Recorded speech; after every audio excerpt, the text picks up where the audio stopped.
உடனடியாக விடுதலை அடைய வேண்டும். அதற்கு ஒரே வழி போர் மட்டுமே என தீர்மானித்து இந்திய தேசிய ராணுவத்தை உருவாக்கி இந்தியாவை ஆட்சி செய்து கொண்டிருந்த ஆங்கிலேயரை எதிர்த்து தாக்குதல் நடத்தியவர்.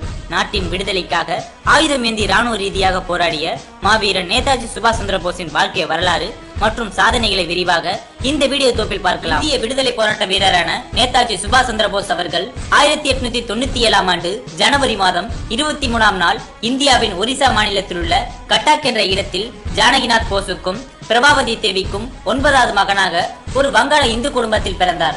இவருக்கு 8 சகோதரர்களும் மற்றும் 6 சகோதரிகளும் இருந்தனர்.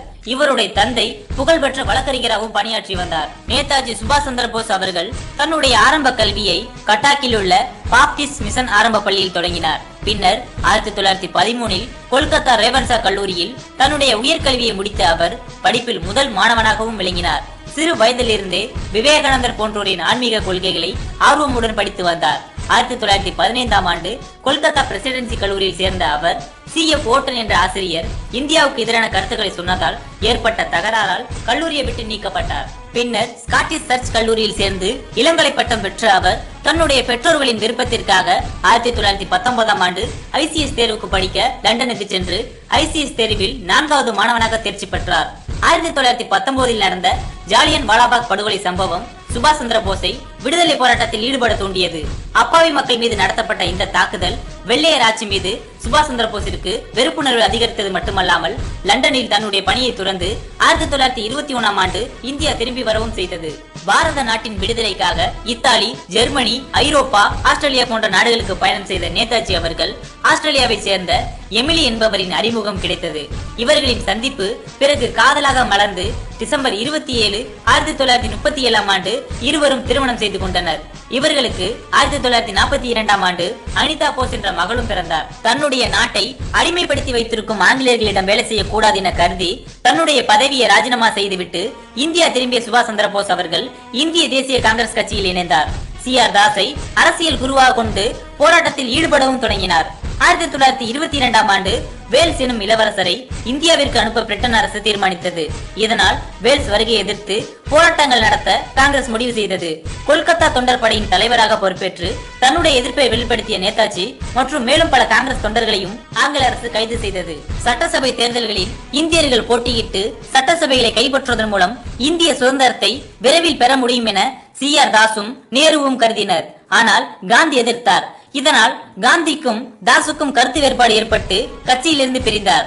CR தாஸ் அவர்கள் சுயாட்சி கட்சியை தொடங்கியது மட்டுமல்லாமல் சுயராஜ்ய என்ற பத்திரிகையை தொடங்கி நேதாஜி தலைமையின் கீழ் பொறுப்பையும் ஒப்படைத்தார்.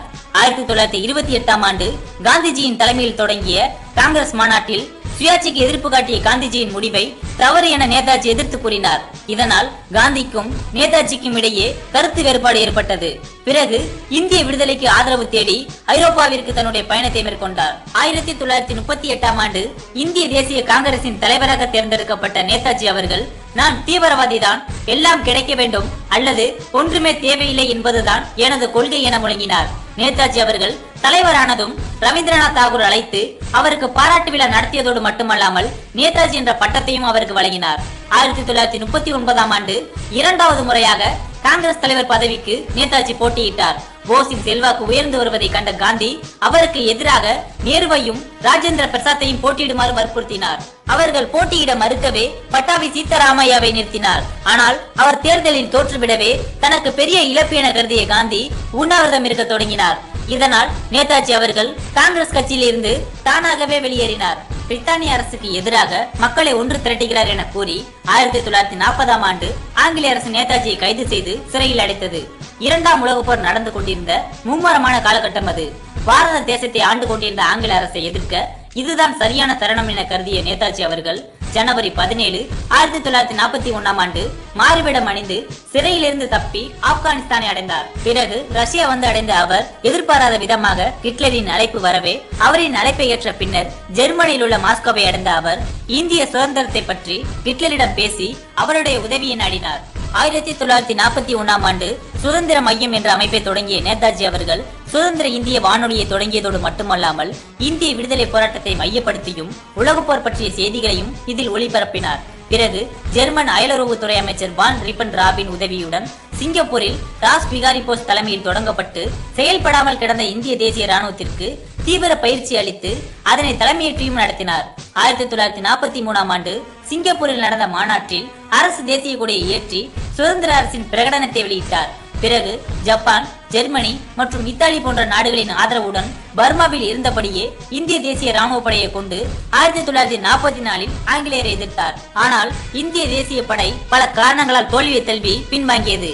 அப்போது ஆகஸ்ட் 15, 1945ஆம் ஆண்டு நேதாஜி வானொலி மூலம் வீரர்களுக்கு இந்த தற்காலிக தோல்வியால் மனச்சோர்வு அடைந்து விடாதீர்கள், நம்பிக்கையுடன் இருங்கள், இந்தியாவை நிரந்தரமாக அடிமைத்தளத்தில் கட்டி வைக்கும் ஆற்றல் இந்த உலகில் எந்த சக்திக்கும் இல்லை, ஜெய்ஹிந்த் என உரையாற்றினார்.